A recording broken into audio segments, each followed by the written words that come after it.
Welcome, Saralyn Richard, to Blackbird Writers Presents Interviews with Authors. Today, Saralyn, I am interviewing you because of your newest release, A Murder of Principle.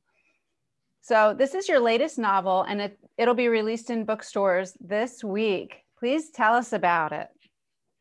Well, A Murder of Principle takes place in an urban high school. And urban high schools are really fascinating places. The school community is composed of people with a great amount of diversity. They've come together for a common purpose, but each of them brings in their individual backgrounds and baggage, their emotions and their petty issues.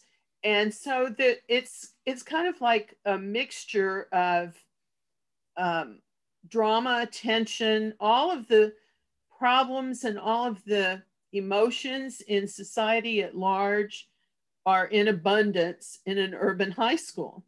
So we get to see some jealousy, ambition, some rivalry, some passion, insecurity, lust, fear.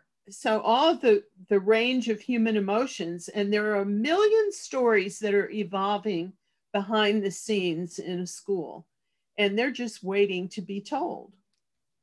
I think you're so right. It's a little cosmos of the world these days. And so many characters inhabit your story, but Sally Pierce emerges as the main character. Describe Sally for your readers. Well, Sally is a former kickboxing champion. So she's got some grit and feeling of power inside of her. She lives with her attorney husband and her beloved Bichon Frise puppy named Archie. And she has no children of her own. So she has thrown herself into helping other people's children in this underprivileged high school. And she's been an English teacher at Lincoln High School. And she has just recently, when the story opens, she has left that comfortable position of being a teacher, and she has become an administrator. The principal who hired her is a change agent, and he's coming into the school with a change agenda that is not very popular. So she's thrust immediately into some conflict because this is a school that she loves. She loved it the way it was before, but she has loyalty to the principal who hired her over a dozen different qualified candidates. And so she is facing a lot of problems as the story opens. She's got grievances, she's got gang threats, she's got sexual harassment matters, and she's got whiny faculty who is pulling her in a number of different directions. So when the principal is killed, she has to step up and help her school come out of this terrible tragedy. And she never thought, and she never learned in administrator school how to handle a murder investigation. She never thought she'd be in this kind of situation. So she reluctantly becomes an amateur sleuth. And as the events unfold, Sally turns into the administrator that her principal knew she could always be. Yeah. And I like, excuse me, I like the development of her character a lot, but you're no stranger to high school administration either. You worked in Illinois and Missouri and in Texas as a school administrator. Mm-hmm. Mm-hmm. Teacher, school administrator and a school improvement consultant. I've really worked all over the country, so schools are kind of like home to me. I'm really used to schools, and I'm used to the many things that can happen in schools, even the many surprises that can happen in schools, because no two schools are alike and no 2 days are alike. Um, and I'm often asked if a murder principle is fact-based fiction, since I do have all of this experience. And the truth of the matter is that the setting is very real. Everything about this school is real, but the characters and the plot are all from my own imagination. And that's not to say that I haven't faced many of the difficulties that are described in the book, because I probably have, and more. And this falls into the category of write what you know. Right. But it's still a creative work, and it's still fictional. And anybody that tries to like find exact events or things that happened in a particular school that they know I was in, they're going to be hard pressed to do so. Yeah. Well, and that's where your author's imagination comes to play. Right. Yeah. Right. But gang violence is a strong theme in this book too. And I wondered how you wrote the gang members' stories with such heartfelt tenderness. What would you like your readers to know about gang violence? What did you learn? Well, I've learned a lot about gangs and gang violence and gang members. And I think what I want my readers to know is that gang members are people too. It's really easy to just paint all gang members with a broad brush and maybe even dismiss them, but they're individual people too. And I've had plenty of students who had been recruited into gangs when they were young, like some of them as young as 10, 11, or 12 years old. And they were very impressionable at that age, and they thought that it was a great adventure and this would be fun. But as they got older, they realized that they had gotten themselves into something that it was almost impossible to get out of.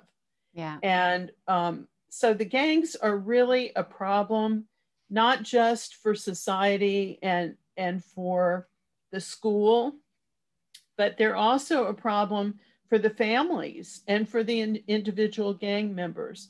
So like everything else in life, I think the more we know and understand about gangs, the sooner we can solve this kind of a problem. Yeah. Yeah. And I liked the way you approached it with such tenderness and with, a mind to caring for people in those situations. Mm-hmm. Thank you. Yeah. Thank you. Do you have a literary hero or a mentor who has inspired you to write stories like this? Well, I have talked many times about my two English teachers from high school, Mrs. Almond and Mrs. Pennington, who really believed in my writing and really encouraged me to become an author. It took me a long time to get there because I had this intervening career as an educator. But I'll always be grateful to them, and they continue to inspire me. I think of things that they told me or things that they've taught me. And that sticks with me all the time. But also as an avid reader, I really am a lover of words, and I'm an appreciator of good writing. And I know that there's great power in a good story, and there's great wisdom that comes from a story well told. So I've been collecting stories since I was really young, and I probably have 100 or 1,000 stories still to be told. Wow. Yeah, That's amazing. yeah, because it's not just art, and it's not just literature. It's kind of culture. Mm-hmm. It Writing is a lot of culture building, world building, Yeah, and so it's a wonderful profession.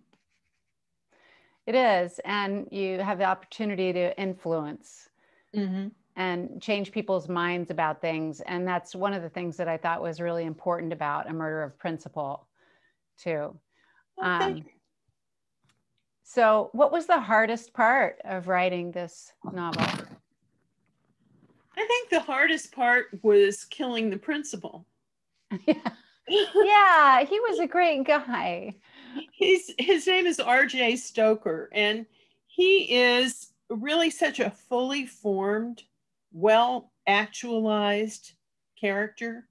He's strong and willing to face up to criticism. He's willing to make decisions that might be unpopular for the greater good of students, and he's really a hero of mine, even though I had to kill him off pretty early in the book. But if I hadn't killed him, we wouldn't have a mystery to solve. True. So I actually had to kill him. But that was really the hardest thing to do because I loved him, and I kept him alive in a way throughout the rest of the book because there are things where his influence is still remaining in the school, even Right. though his person isn't there. Right. I know. I liked him so much. And I kept thinking, no, the title is just, it's one of those tricky, but yeah, it wasn't a surprise, but it was a surprise. I didn't want him to die. So I noticed that you're wearing a parrot pin today. I am. This is a gift for my children for Mother's Day. And the reason they gave it to me is because I have a series of mysteries. I happen to have the books right here, Murder in the 1%, and A Palette for Love and Murder. And these two books, the main character is Detective Parrot. So that's why they gave me the pin. And I like wearing it when I have interviews like this because it reminds me that Parrot is still with me, even though I've finished those two books. But I'm not finished with that series. Well, good, good, because I like Detective Parrot. He's another really well actualized, good guy. Yeah, thanks. Yeah. I really love him. My characters are very real to me. Yeah. I'm sure yours are too, but even after the book is over with, I'm still talking about him, thinking about him, dreaming about him. And I like keeping this guy with me. That's great. So tell everyone where they can find you. Your book is launching on the 8th. Is that right? Right. That's this Friday. And you can find me on Facebook. I have a business books by Saralyn Richard on Facebook. I'm also on Twitter, Saralyn Richard on Twitter. And I have a website, saralynrichard.com. And I'm on Amazon. I have an Amazon Central account. And you're doing a live launch party too. I'm doing quite a few launch parties and interviews and magazine reviews and things like that. It's so exciting to release a book. It's like having a baby. It is. Well, thanks so much for joining us today, Saralyn. And you can read more from Saralyn on blackbirdwriters.com as well. And join us for more conversation there and on our Facebook page too. So thanks so much, everyone. And thanks, Saralyn. And thank you, Tracy, and Blackbird Writers soar. Thanks. Bye-bye. Bye-bye.